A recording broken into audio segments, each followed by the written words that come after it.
the start. I'm sitting at the desk, or computer, or piano, or manuscript notebook, something stirring. It's as if the music's lurking and I have to catch it by the tail and pull it out, scratching and complaining.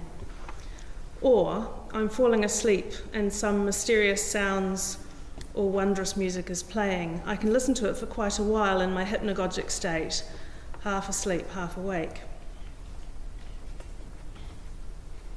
Creativity in general. In one of Edward de Bono's recent books, How to Have Creative Ideas, 62 Exercises to Develop the Mind, he claims that everyone should want to be creative and points to the need for creativity in business. He says that creativity is a skill that can be learned, developed and applied, and the first of the 62 games that proceed to offer practice for those who wish to learn and develop their creativity is prefaced with a story about how this tool was used by a group of workshops to produce 21,000 ideas in one afternoon for a steel company. In each game, de Bono offers one or more so-called random words and gives a few instructions as to how the words are to be used. He is offering us what might be thought of as minimum means, restricting us to a few choices so that faced with a puzzle or perhaps a dilemma, we look for a creative solution. Here, creative appears to mean non-obvious. I would call this the problem-solving approach to creativity, or perhaps the painting yourself into a corner approach. There are composers who do the same, perhaps establishing patterns, then breaking them, or setting up a situation in which there is no obvious way through, but in which a bit of lateral thinking might offer a surprising, and therefore it appears by definition, creative solution. Many composers do that, and Jim, my husband, is one of them. I watch him painting himself into a compositional corner and then waiting to see how he's going to get out of it, which of course he does. Inspiration. Inspiration is drawing into oneself of, for example, air, perhaps breathed into us by, the Greeks might say, the muses. Inspiration might be a force or influence, an urge, an unconscious burst of creativity. It might be sudden, almost immediate. Seemingly, the idea came out of nowhere. So what does it take for the muse to speak to us, for us to hear her? Does it take a sort of pressure build-up? How many of us had to do this in relation to our own conference paper writing? If, and I say if, Western notions of art are concerned with the use of complex symbols to communicate something to an audience, then it may be contrasted dramatically with Zen artistry, referred to twice already today, which essentially aims to convey by the simplest possible means the inherent nature or eternal qualities of the aesthetic object. Any sounds may become music. The job of the Zen artist is to suggest these qualities by first doing the significant work of understanding the inner nature of the aesthetic object. The execution of the artistic work can be a few gestures, strikingly spontaneous, but what leads up to it is lengthy and essential. The gods, in particular the Greek gods Apollo and Dionysus. Artists were considered by the ancient Greeks to go into a sort of divine ecstasy that would transport them beyond their own mind and make them responsible for embodying the gods' thoughts instead. Apollo brings light, clarity, and truth, while Dionysus brings wild, spontaneous, inspired behaviour. Both sons of Zeus, Apollo and Dionysus, suffered very difficult births as a result of Hera's jealousy of their respective mothers, and both Apollo and Dionysus were supported by a retinue of female devotees. Dionysus with his bands of maenads, or mad women, Apollo with the muses, upon whom we can call for the assistance of creative imagination. Apollo signifies measure and mean, Dionysus excess and rapture, the potential for inner transformation, so much light, so much potential for the blinding flash. In other more northern cultures, we find the Norse god Odin, a literal translation of whose name might suggest a furious soul song or frantic mind poetry. The Roman philosopher Cicero developed the notion of afflatus, which is another word for inspiration, a rush of unexpected breath that is blown into one, perhaps a divine wind. The case of music. In her The Imaginary Museum of Musical Works, Lydia Gurr outlines 4 views of what the musical work is. First, the Platonist view, in which musical works are universals, constituted by structures of sounds. They exist before any compositional activity has been undertaken, and they continue to exist even if they've been forgotten or if no performances or scores are ever produced. Composers effectively discover these structures and make the works. Gurr also suggests a quasi-Platonist view, whereby works are created or perhaps initiated and are spatio-temporally bounded or concretised in scores and performances. The Aristotelian view is that works are essences, usually sound structures, that are exhibited in performances and scores. As with the Platonist views, the works themselves are abstract, but here they are effectively patterns that are inherent in things rather than distinctly existing outside things. The third view, explained by Gurr as the Nominalist View, is one in which the musical work does not exist in the abstract, but exists as the set of performances and score copies. The set of performances and copies are known alongside other works that have their own performances and score copies. In this view, each musical work may be thought of as a type. The fourth view may be thought of as the Idealist View, in which the music is identified with ideas formed in a composer's mind, from which objectified expressions such as scores or performances may arise. In this view, the work itself is imaginary, and any notation is not composing, but rather fabrication. After 1800, there was a shift away from fundamental music expression being performance-based towards an increasing desire for performers to faithfully realise the composer's intentions. The score became increasingly detailed and particular, a very serious matter. Alongside these views, which have persisted and have been discussed this afternoon a bit, I should point out that European-originated musical work concepts have been effectively challenged further by a rise in popular musical styles that are not score-based, also improvisation, computer and other electroacoustic musics, and greatly increased access to music of other cultures. Avant-garde practices have embraced chance and indeterminism, happenings and installations. These things all challenge any one of these views of where the musical work resides. Lydia Gurr's father was Alexander Gurr, a composer who had been a student at the Royal College of Music in Manchester in the mid-20th century, at the same time as Tony Gilbert, Sir Peter Maxwell Davies and Sir Harrison Birtwistle.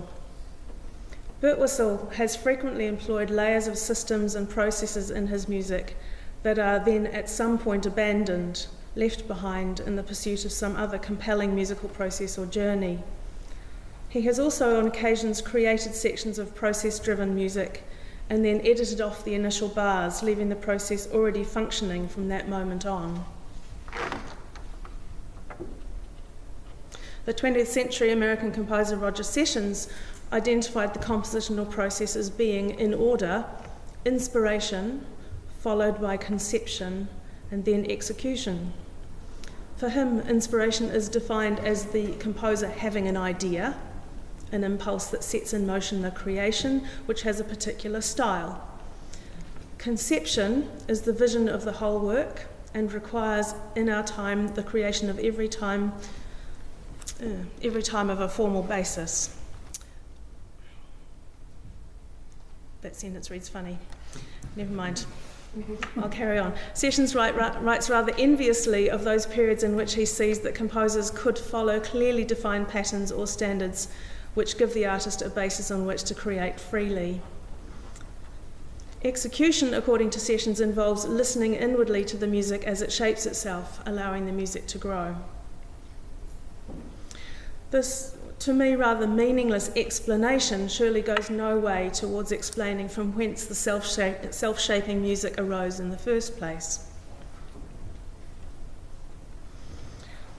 Analytical psychology, a big topic. Sigmund Freud located inspiration in the psyche, the inner mind, and Carl Jung suggested that archetypes reside in the unconscious, and artists in particular are attuned to these having internal forces.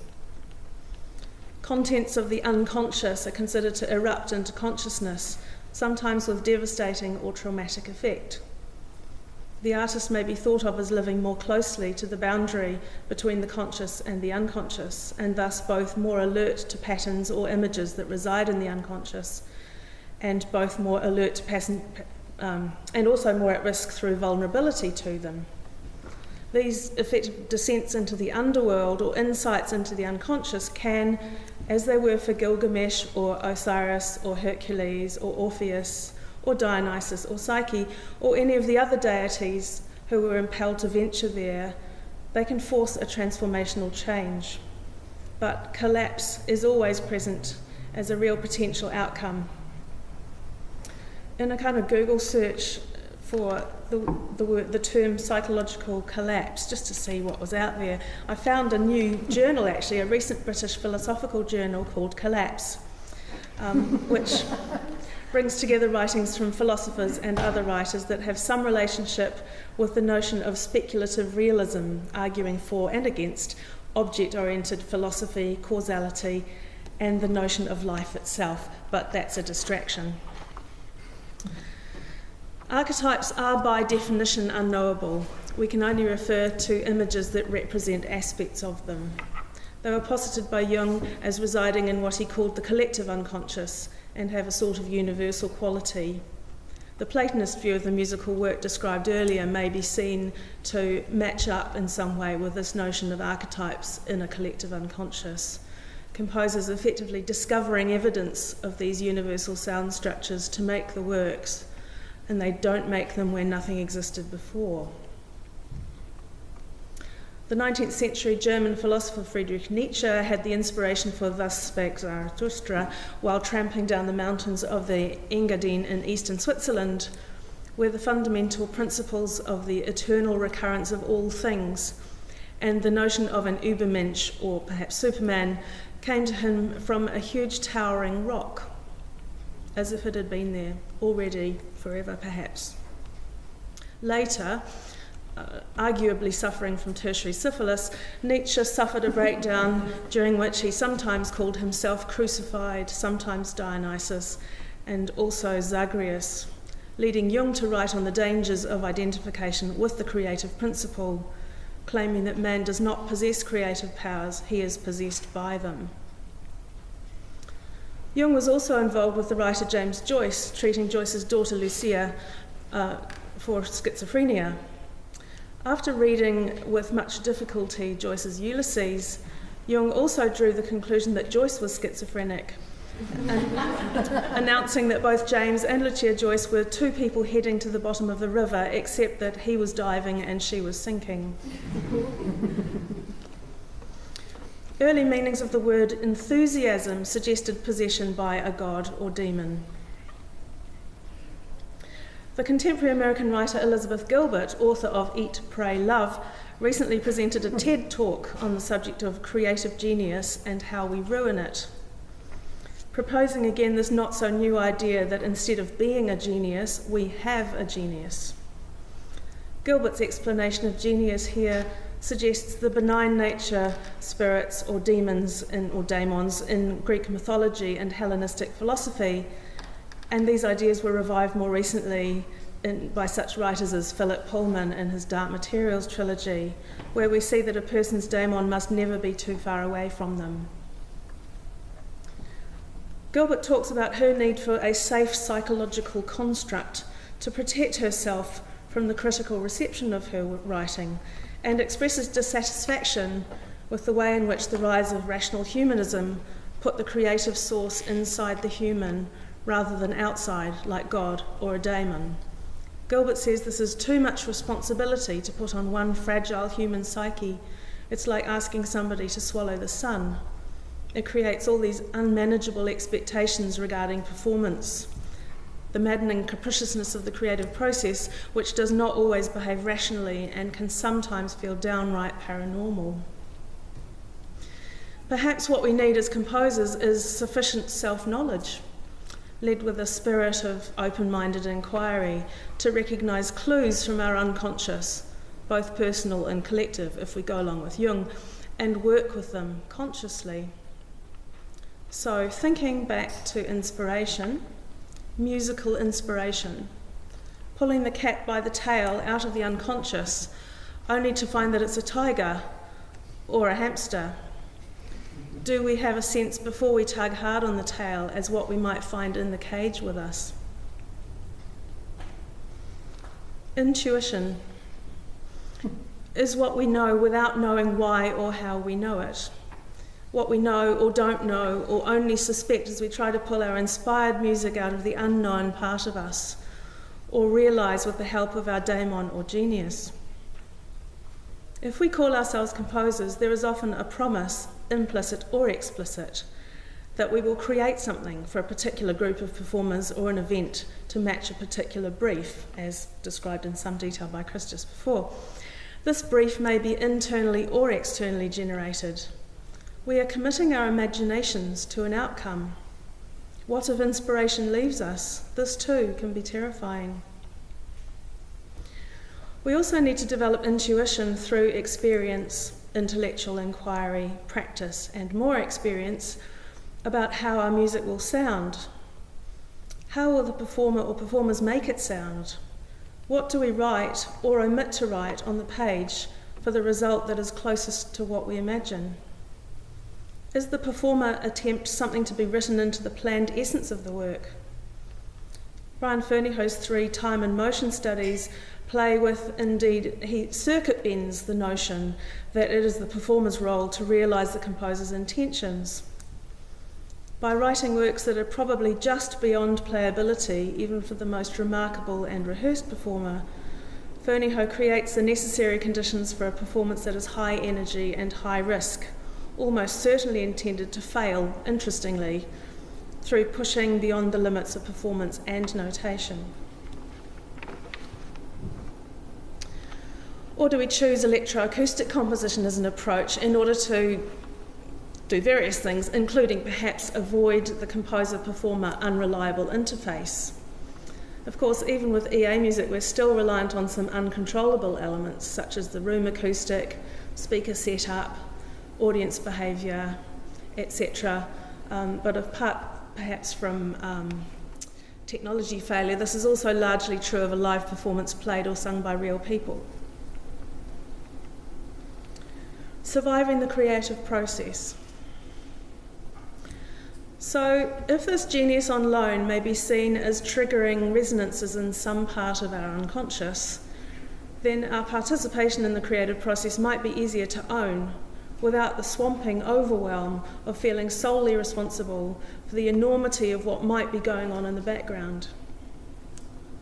Whether it's a genius on loan, a helpful elf, a daemon, a universal archetype, or any other sort of provocative or helpful force, we need to be willing to participate actively in an exchange with it.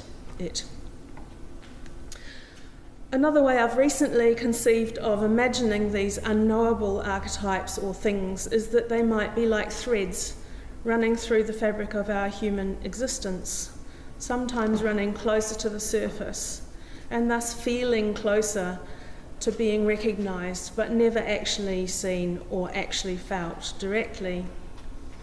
These threads might be part of what holds us together, and from which the colour and the luminosity of our creative existence arises. It may be an old idea, I don't know. For me, the image came as a novel one 2 weeks ago, and I'm probably going to play with it for quite a while yet. Certainly, while we may consider musical creation or composition or channeling to be some kind of madness, it is a compelling one, and I suspect that without it, some of us might just lose the plot. The end, a nice short one.